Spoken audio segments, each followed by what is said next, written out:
Welcome to season 2 of Uncool, where we talk to people about the uncool side about being cool. And so today we're quite interested to know what it is like to, to make stories and to make shows for stage. And so we have two very, very important guests here today, and it's slightly different because I think in the past we've always had guests who's more related to what we do. You guys still do related in terms of it being arts, right? But we have people who are in theatre. So we have Gani as well as Khoo here with us. And we let them introduce themselves. You go first. We kind of started at the same time, right? I think we were same era. Exactly. Same time. Yeah, we would say same era lah. And somehow our paths keep crossing, and then we crossed because of the dancer background lah. When you go dancing, so basically I was trained in live theatre. So I did theatre production, as that was my background, and then subsequently I did many other things. My initial was with a children theatre company. It's called Act 3. And then after that, that actually was my first exposure to theatre. And then after that, I did Les Misérables, which is, of course, I think it changed my life and changed my perspective about theatre, and actually also made me decide to go into technical theatre.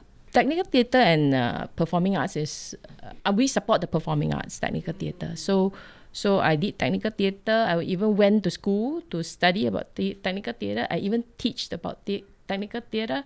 And then after that, there was a scene change, when, Esplanade came in and everything. And then freelancer like us, who doesn't like to, because when you're doing theatre, you want to have the choice of variety of doing something.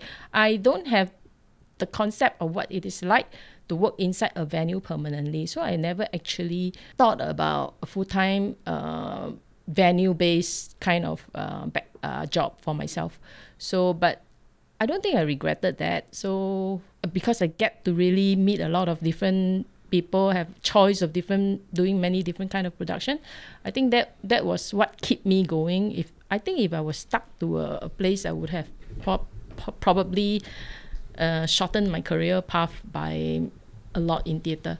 So, but anyway, so I moved on after theatre. I moved on to do a lot of events and research work, and I'm still doing those things. But the skill set that I've acquired through my theatre training has supported me and throughout this whole journey as a live theatre practitioner, and also as a researcher currently, which I'm heavily involved in, doing research of Singapore history. And I meet interesting people like Gani.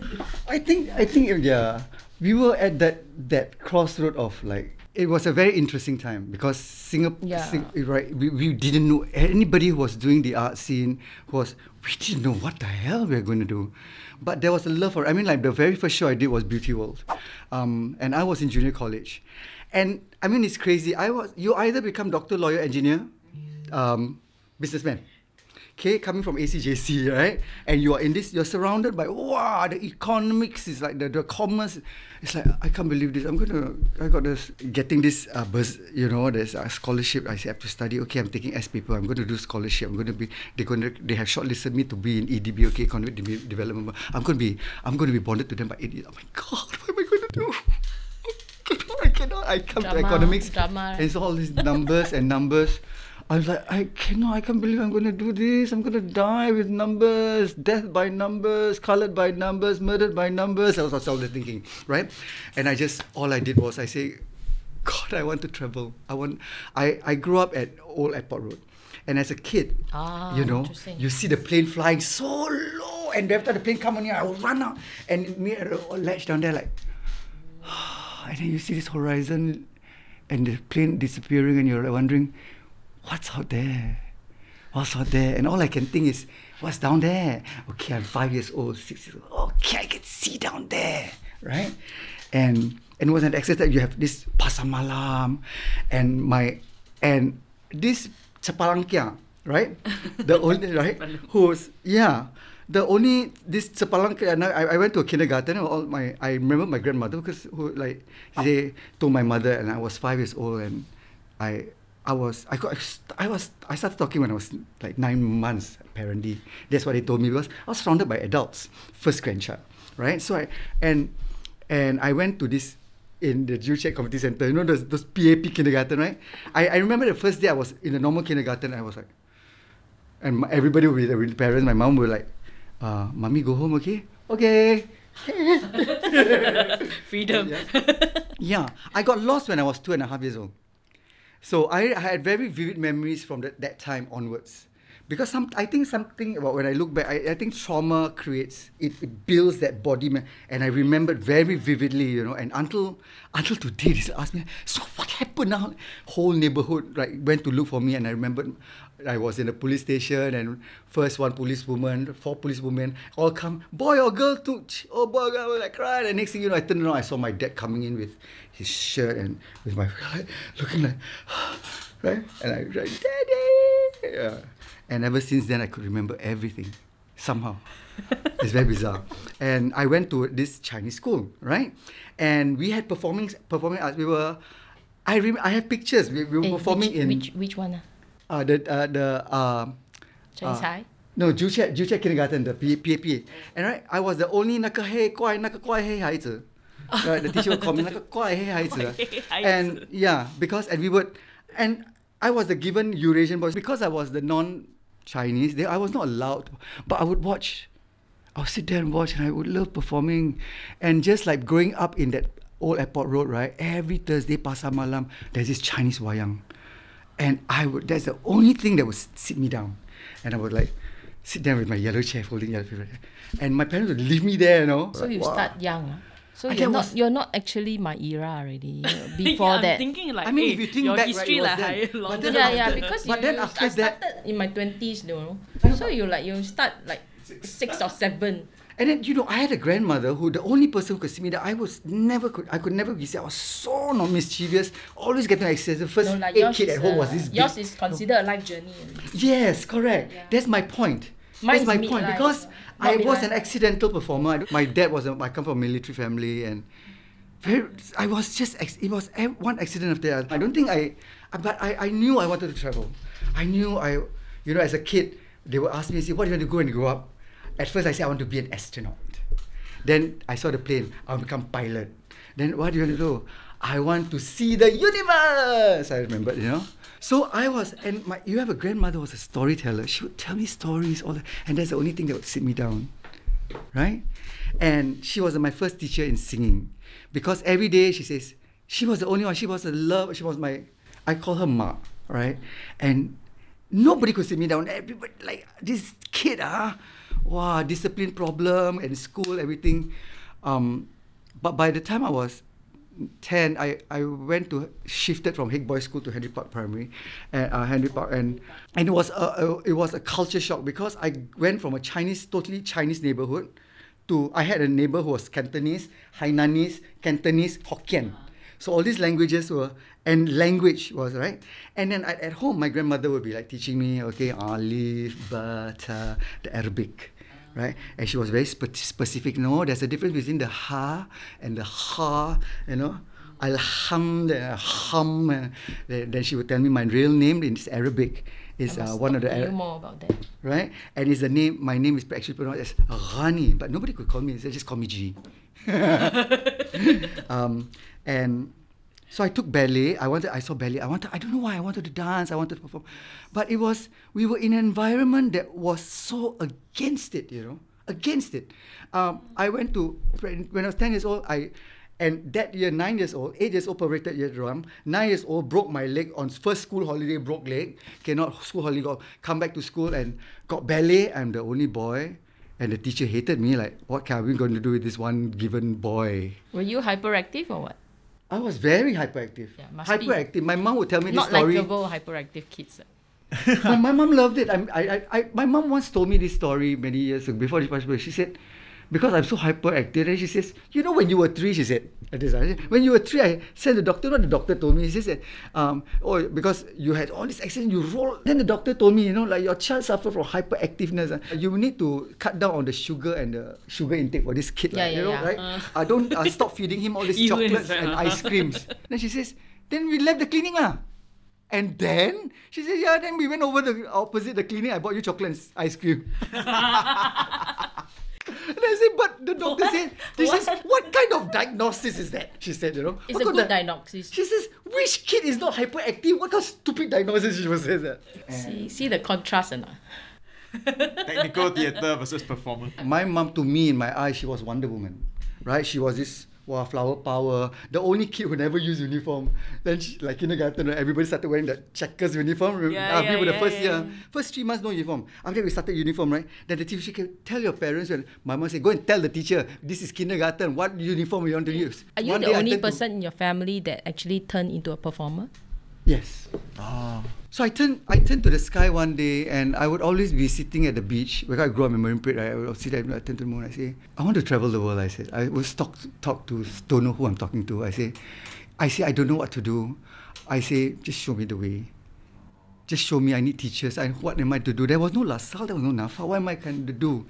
Then junior college came, right? Yeah. But then junior college also got drama department. Correct, I went to ACJC because of that. The same year, my senior was Hosen Leong. Oh, Hosanna. Yes, and there's Rosita Ng. Then of course there's James Lai. But and there are a lot of them year, actually from ACJC. correct. And that same year, you know, like Miss Universe came to Singapore, right? Yes. Who's the representative? Don't know you lah. Ex-ACJC student, right? During the 9 a.m. telecast, we all ignored the teacher principal. We all went to the hall watch, even the principal watched. Then this was like close to A level already. I'm like, oh dear, what am I doing? Young, 17. Right? And then I was in the drama club. So vis-a-vis that, I was rehearsing for Beauty World. I was hungry. But I was picked up all the time. And the people in Beauty World picked on me all the time. I think everybody hated me because I learned practically everything. I could sing everybody's part. And every night they would make me cry. They would pick on me. But these are the very people later on who become my closest friends. We were rehearsing every day for 6 months for 4 shows. The inaugural first Singapore Arts Festival in 98. 4 days performance, right? We rehearsed every day for 6 months. Guess how much we were paid, everyone? What? How much? $100. For 6 months, that's like $10 a month. But everybody did it because we felt that we needed to do this. There was a necessity. Yeah, the kind of spirit during that time is you nowadays young people wants to be actor because they want to look good on screen, want to be famous, want to dress, want to be bombastic and that kind of thing. But last time no. Last time is a hard life, you know. I mean, we're very poor thing, you know. First, like them, we also there's no budget for us. Okay, because all goes to the performer first. If performers only get 100, can you imagine what the technical people get? Last time was actually building up the industry, right? We don't even think about that. Industry. There's no industry to build. Yeah, there's no industry. We were just doing it, and a lot of people, we were experimenting. Our situation also make us resilient. We were also like do or die kind of spirit, and then whatever we weren't taught, right? We self-taught ourselves. We make sure we learn everything as much as possible, and we still collaborate. Make things happen. I didn't meant to be a theatre performer. I had people like Najib, who was my mentor, my first mentor. He would dress me up. I couldn't afford any of this. I won two competitions, Electric Youth and Voice of Asia, and represented Singapore and Hong Kong, right? We got uncool to be cool. He's very cool. I had my best friends in school and junior college were these 2 girls they were super cool. They were the supermodels. They would eat two spoonfuls. I said, Gani, can you finish the food? I said, wow, I'm fat. I was always fed. I was not very popular in school until in fact I was ostracized. The first day of orientation, I remember I said I have made a mistake coming to this school. Even now my Which best school friend now, this one? ACJC. Oh, still ACJC. My best friend is not talking to me because he was Mr. ACJC. Right? And he's not talking to me. I'm like, oh my gosh, I'm like this weird boy that everybody ostracized. And the first 2 people to speak to me, and then suddenly during the orientation I had these friends, and I decided to let it out in a song during the campfire orientation, and I sang, "That's what friends are for." Suddenly, because of that one incident, everybody wanted to be my friend. Because I was always hanging with a lot of dancer. Yeah, then he was choreographer also. So where did you meet him? Because where did you I all think meet? we did a lot because I had problems. I mean, I became a sucker for details, right? And we did not have the technical kind of support. Along comes this girl who has eye for detail. She like, I mean, how are we doing that? Okay, so she was the troubleshooter. Because my job, right, I have to be very level-headed at every time, all time.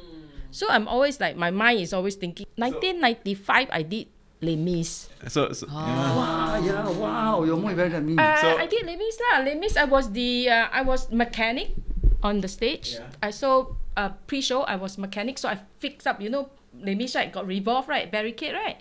So I was one of the technical people that fix up the barricade, fix up the revolve, and then amazing. That was my first exposure to really professional theatre, and that really shaped how production should go in Singapore. That's what I feel. And because you had that and kind of exposure, I still feel that we weren't doing enough after I have gone through that stage of my life in showing how the full setup of a professional theatre is like.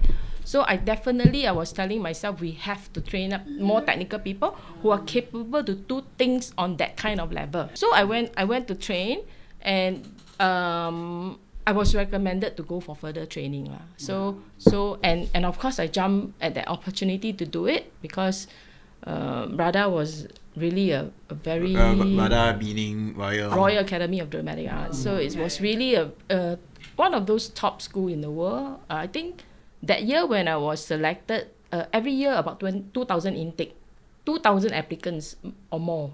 I don't know, but that when I got in, there were only 18 of us were selected.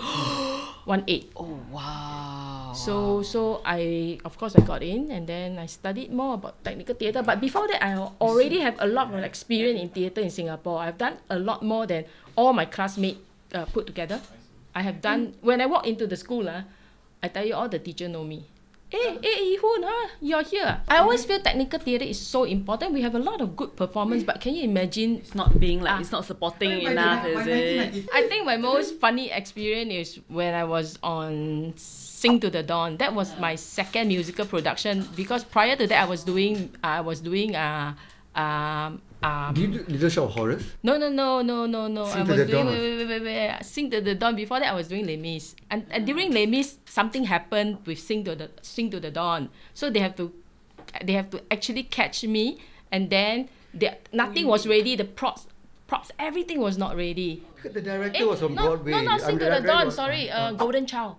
Golden Child. I was doing Golden Child, the Broadway production, and they sent me off to Thailand to get all the props, everything in within 5 days, because if it doesn't happen, the show is not going to happen. Now, of course, you have Esplanade who has every time you do a project with them, they will have a group of like lighting department, whatever, come to you, sit down, and then take notes of what you need, and then you just have to arrive there, and everything is like it's a very and the way they take notes and all that is very organized. It's very. But you see, the problem with this kind of setup is if any single one of them get out of that space, they will be lost. Yeah. Because they're so special. They are compartmentalized already. I see. Yeah. For us, we know everything. West End, I was also compartmentalized. So I was doing sound only. I did Whistle Down the Wind. But I think the whole experience is not just what I did. It's what I saw and what I experienced. Yeah, because Whistle Down the Wind was like they have a split stage.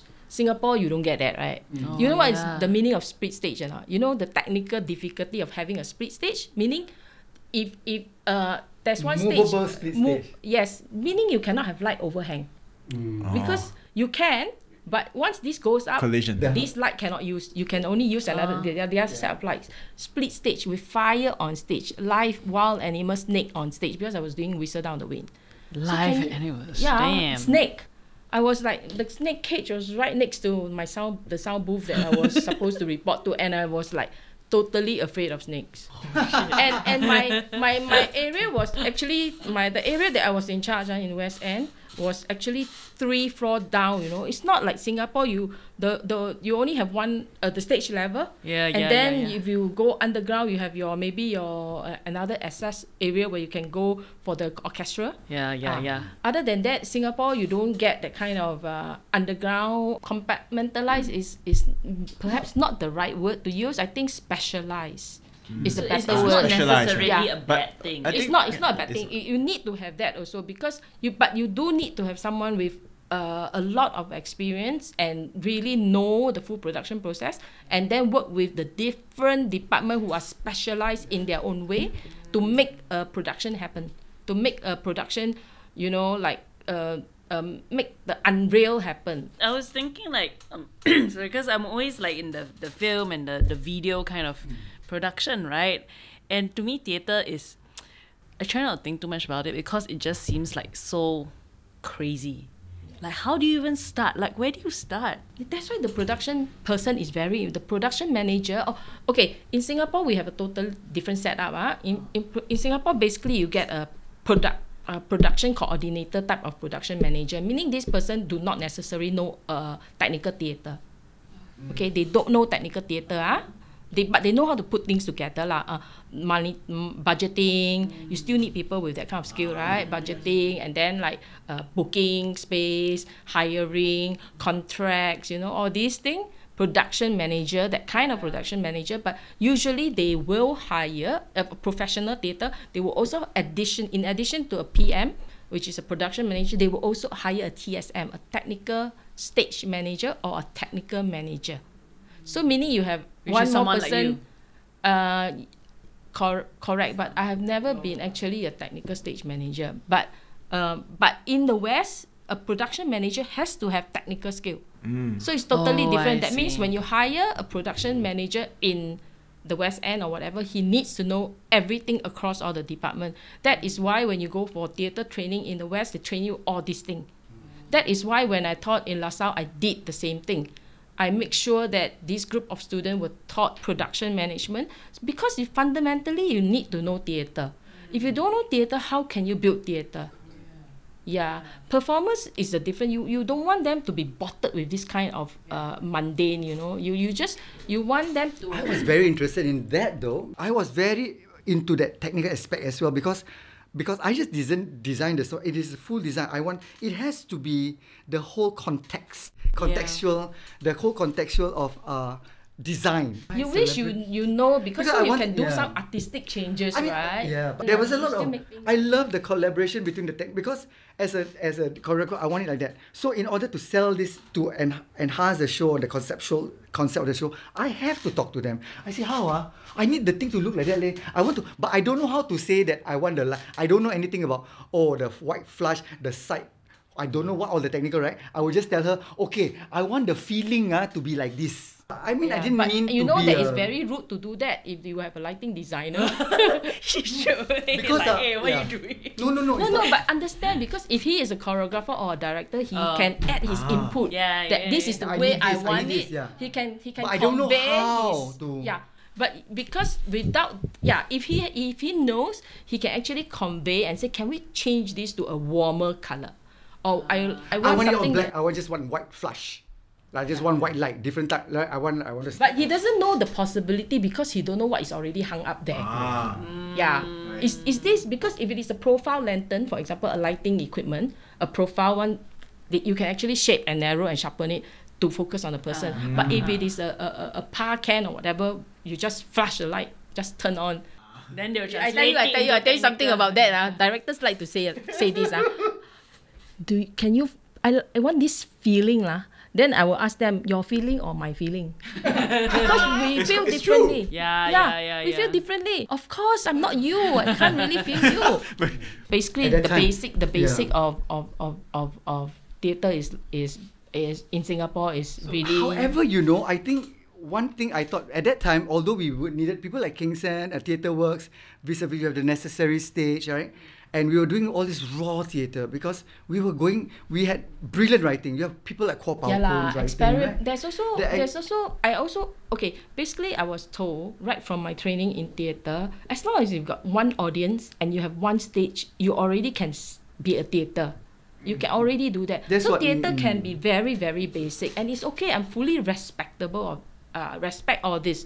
I mean, you go theatre to enjoy a theatre for not just light and sound and stage, right? Yes, Not yes, costume. of course. You also enjoy good writing, good acting. You can get to enjoy a lot of things. But when it comes to like musical or opera, you need that You kind need of the stage. technical- You need the staging. You need a stage yeah. manager who understands Yeah. music, because it is the music has to go from dun dun dun dun dun dun dun the stage dun dun dun dun dun dun dun dun stop Okay, dun dun dun dun dun, you know. So again, Things like that. input. Yeah. So in a musical theatre, for example, or in the West, and as compared to Singapore, right? Singapore always shortcut. We have one SM with 2 ASM maybe. ASM stands for Assistant Stage Manager and stage Stage right, Manager. stage Stage left and stage right. Okay, if you have budget. If you don't have budget, if you don't have budget, it's just SM 包个了. Everything done by one person. And the stage. SM running here and there from Yeah. stage right to stage left. Some Yeah. people she will go back. Sometimes it's small enough. You can do that. You can do that. So it really depends. I'm not saying that it's wrong. I'm just saying that this can happen. But in the West, it's very different. SM, DSM, a deputy stage manager, and then stage managers, assistant stage manager. And the difference is the SM doesn't go on stage. She doesn't call the cues. No, she don't. SM is roaming all over the place. They are overlooking everything, and she must know everything in case DSM falls sick, ASM falls sick, she will jump in and replace them anytime.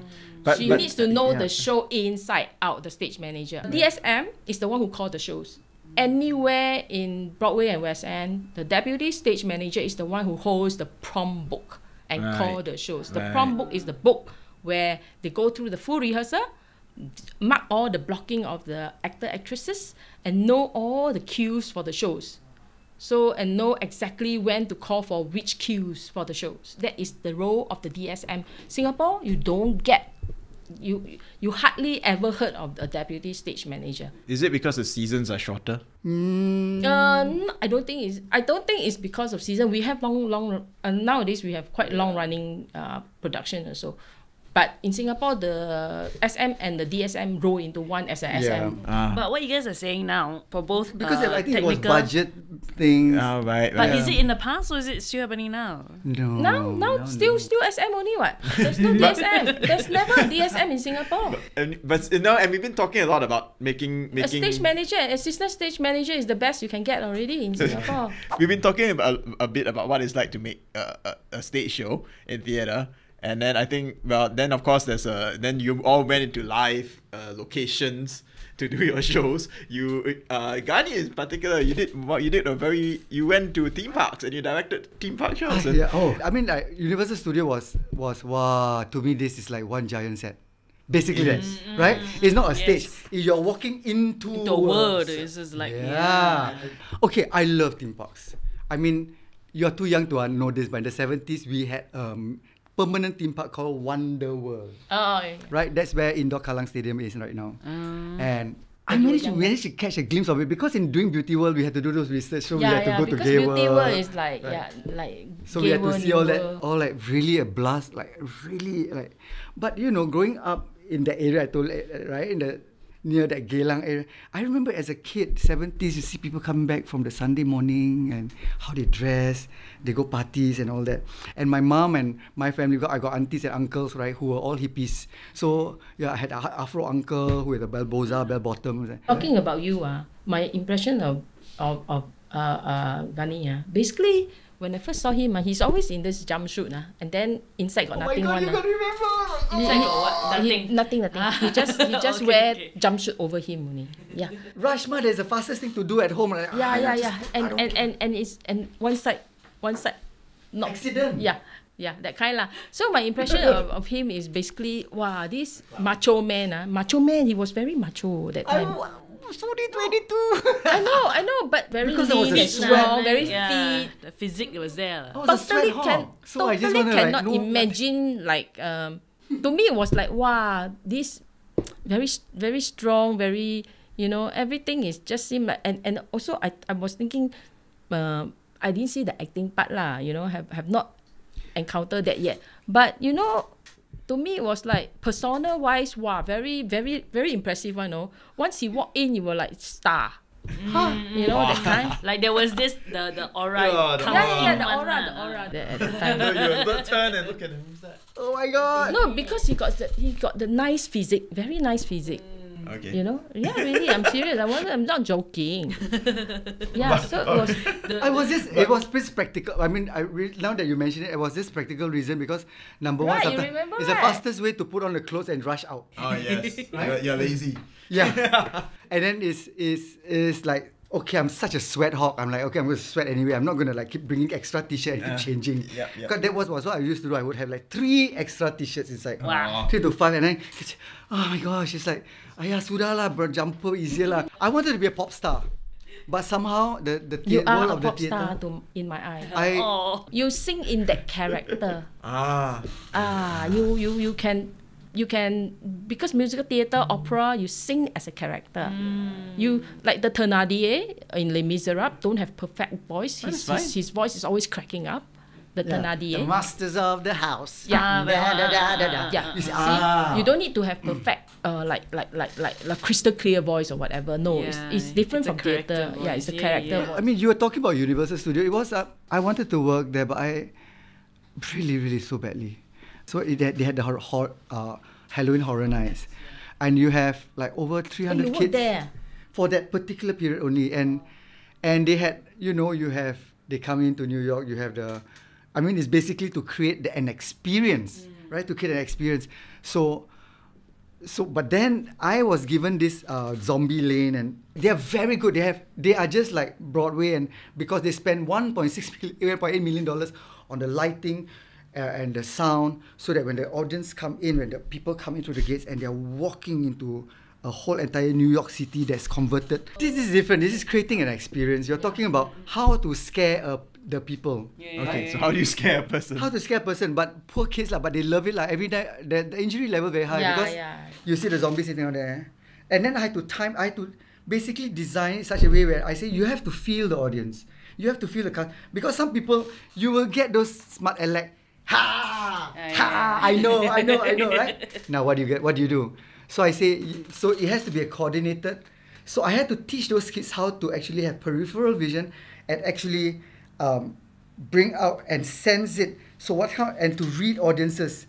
Because at the end of the day, I think when we're on stage, we do that as well. But now imagine you have 1.8 million for your Halloween horrors. Yeah, but then you have the lighting like that, and then we had the 1.8 million, right? So by the time we did let's turn Egypt into hell, right? Because at the end at 11 o'clock, all the different groups from the different sides will come into Egypt and they are walking into hell. Yeah, right? I never saw that. So they walk because we went home by 11 o'clock. Maybe. They walk to hell, but they didn't know what to do. They were like, how are we going to end this? I say, easy, let's turn hell into a disco. Okay. Yeah. And it was, but again, theme parks usually, Halloween horror, everybody looks forward to it because that's the only time you get to design something, create something, contextualize something, conceptualize something, right? So, but theme parks are theme parks. You cannot change because Shrek has to be Shrek, right? Yeah. But what was interesting though, when I went down there, I realized you have people. You still need that because it's no point you have the audience coming in to watch a live because they have a live theatre there. Yeah. And Shrek will perform and all that. We have that, right? Yeah. You still have to. It's basically the whole packaging lah. Yeah. But I won't go into the little politics all that. But I will never. Plenty. But to talk about, I think we were very, very fortunate to be caught in an era of creating a Singapore voice. The deadly theatre live, and you have the holy theatre. They call it a deadly theatre. That means I go in, and this is one of the reasons why when I went to. Even though I was offered Miss Saigon, I went down there. I said, I can't believe they're offering me Miss Saigon. I'm at Drury Lane. I went there, and I thought it was an open audition. And no, everybody's dream is to do West End or Miss Saigon. But when I went there, I changed my mind. Yeah. Why? Because you are not allowed to create. You are producing for right? a You set are- show you are already. cookie cutter. MNC. Cookie cutter. But depend on how you look at it though, because they are like that because they have already they are established. Correct. Yeah, so they become Correct. like that. They keep the same standard everywhere they go. So if they bring it to Hong Kong, South Africa or Singapore, watching Yeah. the same But thing. if I'm going to give Yeah, up same so thing. much of my life, give up and to have my late dad not talk to me for 10 years and all that, to give up my... Now, But what is time? it's a big quick question, no? You give up Miss This Saigon question then actually, I tell you something. I have no regrets. I have no regrets. Sean also went through the same thing. I have no He also regrets. came back to Had I done film. Miss Saigon, I would have for the next 5 years a resume that would fill only 1 page. If you look at my resume right now, it's almost 20 pages. And everything was Mine also. and everything and I created. If I had played Tui, I would have to be a rehash of a cookie cutter of what somebody had already created. I need to process. I going through the process of creating and basically every play I did, every character I created, I don't want to say it like trailblazer, but no, I did that. I created that. You forged Yeah, I it forged yourself. That is what's lah, special yeah, about yeah. you in a sense. But it was not intentional, because if you want to do something, the Malay saying genggam bara api hingga jadi debu. Hold on to the burning charcoal until it becomes ash. That means if you want to do something, do it well. Do it all the way. And I am very proud, and I know, and I don't think I have the capacity to do that anymore because I'm getting old. And I think a lot of what you're saying here, I mean, how you all got started, that was through networking with your friends and so on. I wasn't networking. But, Mine at really least- at totally least not. You know, But networking, you we met just- people and and you know it's true that networking. Mine was not totally not like that. I Yeah. went into it totally as a blur sotong.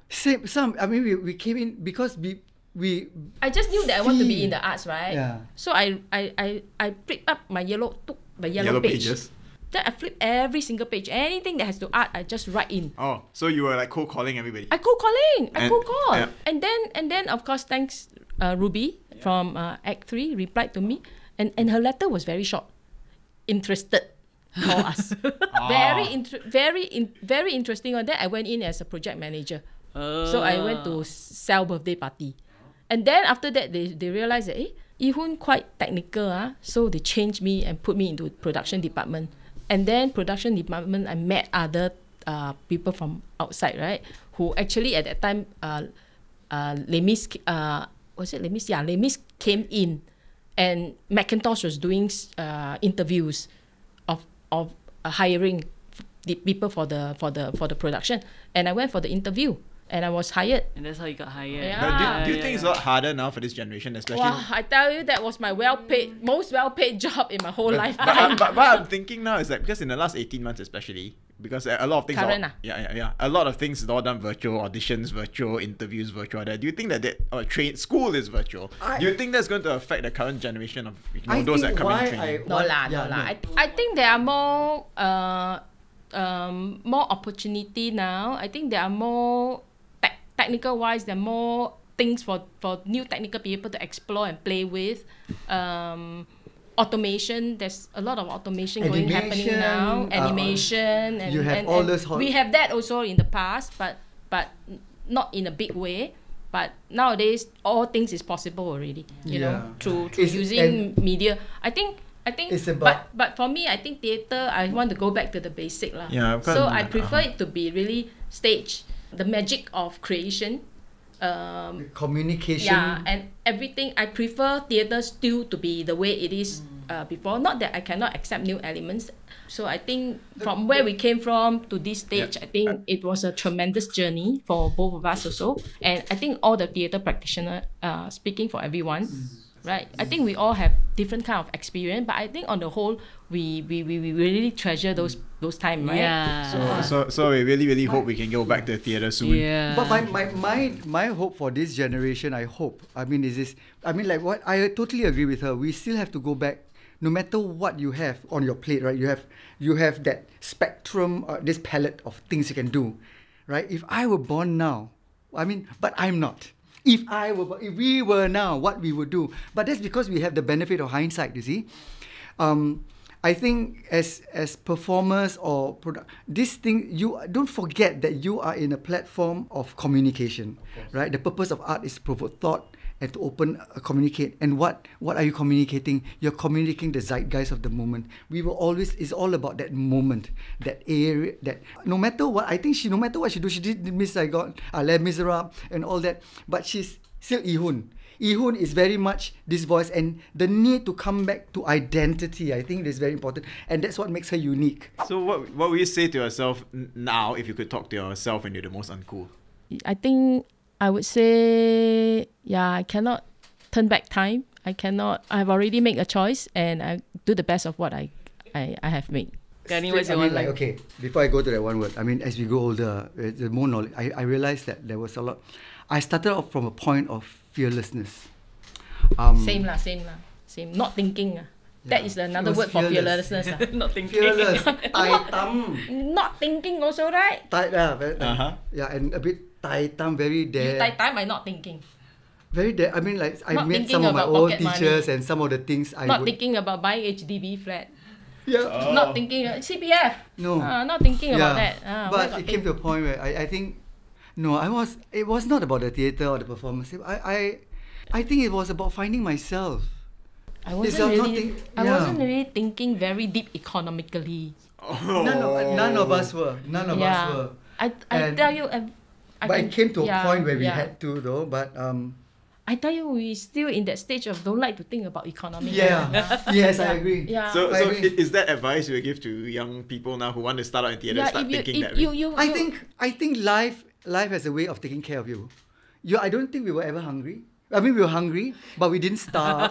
we are still alive. We're still here, Yeah, we're still, right? yeah, I had yeah. no money, but you know what? But I you always see, had they're food. surrounded by the same people, so it didn't really matter. Anything that you can change, what you cannot change about us is the experience we have. You can never take this kind of thing away from us because we have the kind of experience from a wide spectrum of hardship, you know. But one thing I did, and I had to hold through. You have to follow your heart, because this is the if thing. you want right? to go into this trade, this perseverance is very important, and really going into it knowing what Patiently you will go persevere. into. You must know what you're going into. It's not bleed like what we've experienced before because the world has changed. There's a lot of potential and possibility, and if you want to be in this trade, yes, but really do know what you're going into, because it probably is not what your parents expect. Yeah. But Maybe one it's thing not what will you never expect, change. so. I believe in this. There's one thing will never change, that human spirit too. I think at the end of the day, if you're good, what you're going in for it, because this is what all my masters say. If you're doing it for the money, then might as well go and become a lawyer, right? Or doctors. It's a calling. It's almost like a calling. You're Or doing it banker, because it's so hard insurance agent. to ignore the voices Property around agent. you. See, see what I mean? And even my own mom, my late mom would say, "We got CPM." I'm like, "Are you mad? What are you doing? What you give up Miss Saigon? You come back to do what? To learn Asian art for what? Asian art for Potopin, and to so that every time you come on, you to be able to like go on stage again and again and live it again and again and make it as moment to moment life that I mean, that I will not change. That is the demand I would put on myself. That's why we end up like that. Otherwise, why do? Otherwise, why do? I don't want to do this anymore, lah. Because they pay me this much, I do feed that your much. stomach or feed your soul. Yeah, correct. Yeah. Feed your stomach, feed your soul, and if So you you do don't want it, to feed your soul, meh? because if you do it for that, if you do it because you do it for that reason, the money will come. If people want to find you right now on like social media or anything, like you just want to see the work that you guys are doing, or find out more about you. Still stage ducky, you know. Stage Okay, okay. so you are stage ducky on on Yeah. and I'm you are- Gani Karim. But then I'm like Ganikr. not open to public. Yeah, me too. So you Okay, so cannot reach out to them. I mean, you have because- to find No. them. Actually, problem is that because Facebook- I have people who always private message me, but yeah. Thank you so much for joining us in our show today, Ee-hoon as well as Gani. It was like a master class in theatre. Yeah, and Honestly, you have honestly. to always just follow it, be stubborn. Yeah, and always. But I think that the greatest takeaway is just really to follow your heart a lot. So thank you so much for joining Don't us follow today. it blindly. Don't Yeah, follow don't it blindly, blindly. but follow. Hold the charcoal. Hold the charcoal. And, Thank you so much. Think with the heart, feel with the mind, see with your ears, and listen with your eyes. And we hope to see you back on stage soon, Gani. And Gani especially, I think. yes. I'm always the support. You won't see me on stage. But yes, Something- let's hope that day comes, and we hope that theatre opens God soon willing. as well. You know, they had a hard time for the last 18 You can months. still So see him dance. they had a hard time for the last 18 months. Let's hope that it improves for them soon. Challenges Thank always you for gives inviting us. opportunities. Thank you for Thank you giving so us the much. opportunity to talk also. And thank you for bringing us together. After so long. Thank you and thank you so much.